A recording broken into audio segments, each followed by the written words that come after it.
தீவிரமடைஞ்சிருக்கு. சென்னை, திருவள்ளூர், காஞ்சிபுரம், செங்கல்பட்டு மாவட்டங்களில் தொடர்ந்து மழை பெஞ்சிக்கிட்டு இருக்கு. இன்னையோட முடியல.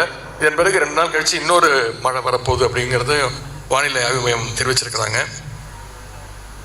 அது வலுவடைய வாய்ப்பு இருக்கும் அப்படின்னு சொல்கிறாங்க. அதனால் அதிக மழை இந்த முறை சென்ற முறை கொஞ்சம் மழை கம்மியாக இருந்துச்சு. இந்த முறை சென்ற வருடத்தை விட அதிகமாக இருக்கும் அப்படின்னு கணிப்புகள்லாம் சொல்லப்படுது.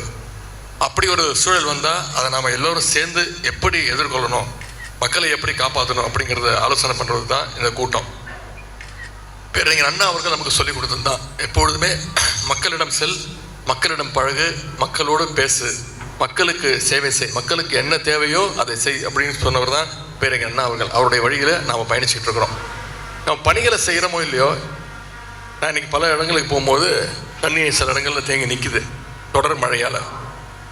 ஒரு மணி நேரம் வெயில் அடித்தா மழை விட்டுச்சுன்னா அங்கங்கே வடிச்சிருது. சில இடங்கள் நிற்கும் போது அவங்க வந்து என்னை கூப்பிட்றாங்க, வந்து பாருங்க அப்படின்னு.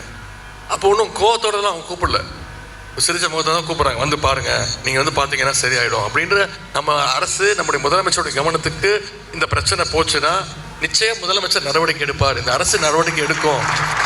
அங்கே இருக்கக்கூடிய வட்ட செயலாளர், அங்கே இருக்கக்கூடிய மக்கள் பிரதிநிதி கவுன்சிலர் இந்த பணிகளில் ஈடுபடுவார் அப்படிங்கிற நம்பிக்கையோடு தான் மக்கள் வந்து நம்மளை அழைச்சிட்டு போகிறாங்க. இந்த மழையில் மக்களோடு நாம் இன்னும் அப்படிங்கிறத நம்ம இந்த மழையில் நம்ம நிரூபிச்சு. வெள்ள பாதிப்பின் போது மக்களோடு நாம் துணை நிற்க வேண்டும் என்று உதயநிதி ஸ்டாலின் பேசினார். அந்த காட்சிகளை பார்த்தும் விவரங்களை பின்வரும் செய்தி தொகுப்பில் பார்க்கலாம்.